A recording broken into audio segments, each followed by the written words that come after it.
All right, so today we're going to be talking about Mars in the ninth house in your birth chart, in your Vedic astrological chart, when Mars in the ninth house is your Arudha Lagna.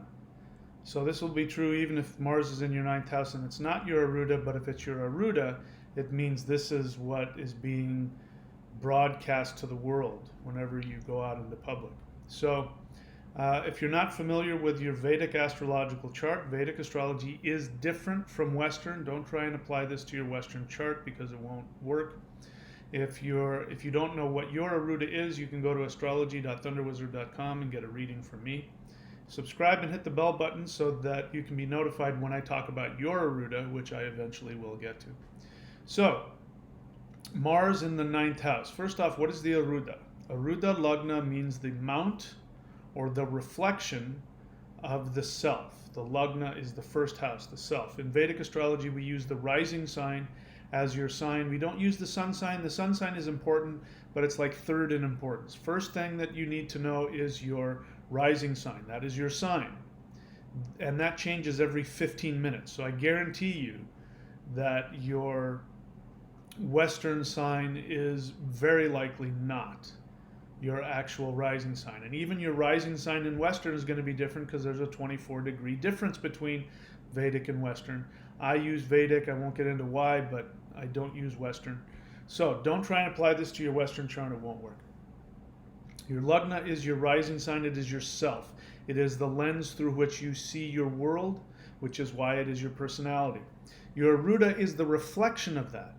Just like if you were to walk into a room and there was a mirror and you open the door and you see a reflection of somebody in the mirror, it's not really them, it's an illusion of them. They're actually down the hall. Well, that's kind of what it's like. When you go out in public, people aren't seeing you, they're seeing the reflection of you. Now, the Arudha is your superpower, it is your gift. It is what you and the universe have decided before you were born that you would give to the world. It is just the gift that is you. You don't have to do anything. You just show up and this gift comes out of you. Now, when you present yourself according to your Arudha and you let people see this part of you and you own it and you really express it, then it makes people happy. It makes them feel sane because they already see you that way anyway. And it makes them want to reward you for that because that is the main light that comes out of you that blesses the world wherever you go. What I've found is that the Arudha will show some past life strengths that you have and gifts that you have earned, but that you may have some kind of a karmic ego self-sabotage about. So for some people, their Arudha is something that they don't relate to, or they may be aware of it, but they might feel a little embarrassed about it and they try and hide it. When you try and hide your Arudha, it becomes your curse. Because then, if you're hiding from your Arudha, then people are going to be stimulated to block your success. They'll feel unconsciously resentful. They'll go, I don't know what it is about that person, but I don't trust them. I don't like them. You know, I can see that they're such and such, but they're pretending to be different, and I don't trust them, and I don't like that. Whereas if you let your Arudha out, even if it's technically something that's bad, that, you know, when people, you know, if you look on paper, you know, like a con man, let's say your Arudha is the con man, which could be the case, not in this particular instance, but it could be the case, then what would happen is if you tried to hide that, people would go, I don't trust him, I can tell he's a con man. That may not be who you are. It just, that's your gift. You have the gift of sales. You could sell somebody, you know, a piece of paper. You could sell them an ice cube at the North Pole in the middle of winter. That's your gift. If you own it, then you become this great salesman. They'll go, that guy, you know, that guy, he's amazing. He can sell an ice cube to an Eskimo. You know, then they like that. But if you try and hide that, then that's a bad thing. So the same is true here. Even if you have a positive Arudha, if you're hiding it, people are going to be uncomfortable and then it becomes your curse. So the point is you need to know what your Arudha is. In this case, we're talking about Mars in the ninth house. So the ninth house is the house of luck. It is the house of spirituality. It is the temple. So when you have Mars in the ninth house, it means you have the warrior. The warrior is in the temple. So what does a warrior do? A warrior is a conqueror. A warrior is also an explorer, because in order to go conquer another land, you've got to put your backpack on and put your sword in the thing, and you march, thousands of miles to strange places. The ninth house is also the house of pilgrimage. Pilgrimage is you go to a sacred place and you do worship and then you come back. You don't live there, you're not traveling there, you're not moving there, you're going and you're doing a pilgrimage. So Mars then is this warrior who says, all right, I'm done with fighting. I'm going to go travel to the holy places and I'm going to pay respects to the gods. So Mars becomes this wandering priest or priestess. Now, Mars is also very individualistic. Mars does take orders, and Mars does want to follow the truth, but Mars is also a warrior, which means he likes to fight. So where Mars is, you can find conflict. So in this case, Mars might show somebody who's very, very vocal about their beliefs. Usually, some kind of beliefs that they believe are revolutionary. Or if they're very conservative, they'll be very staunchly combative about, we must go back to the old ways, that kind of thing. Whatever it is, this is going to be seen as a positive thing in you. And this is going to be what people are going to want to give you money for. They're going to want to hire you to do this.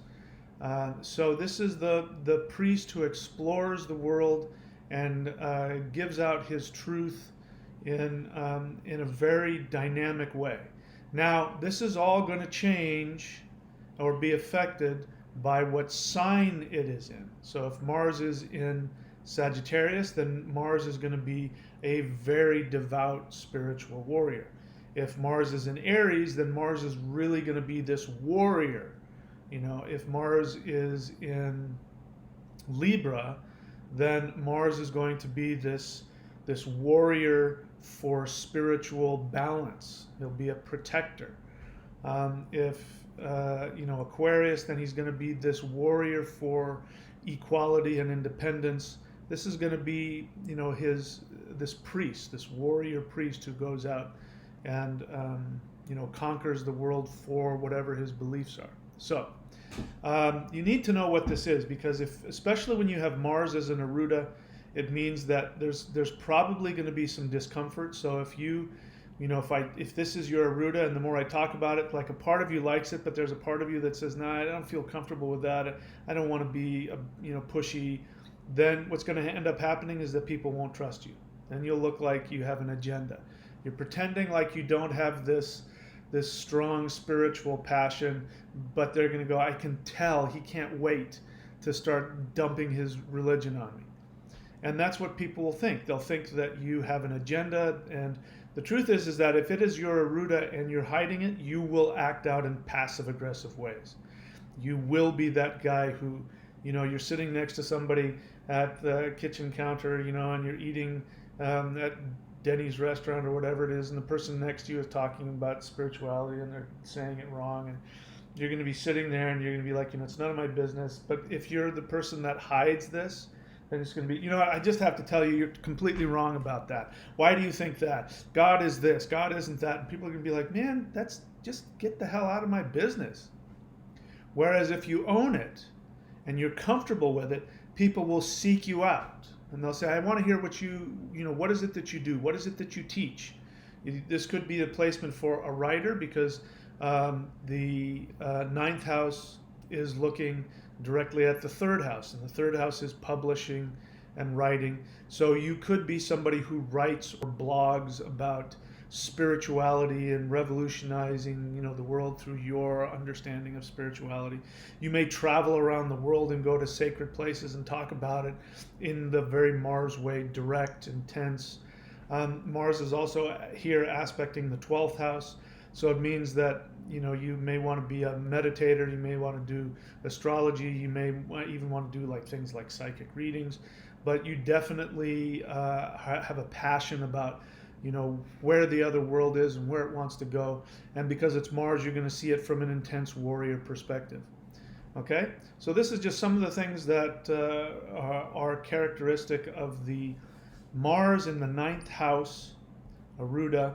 Bear in mind again, whatever planets are there with you, whatever planets are aspecting it, what sign it's in,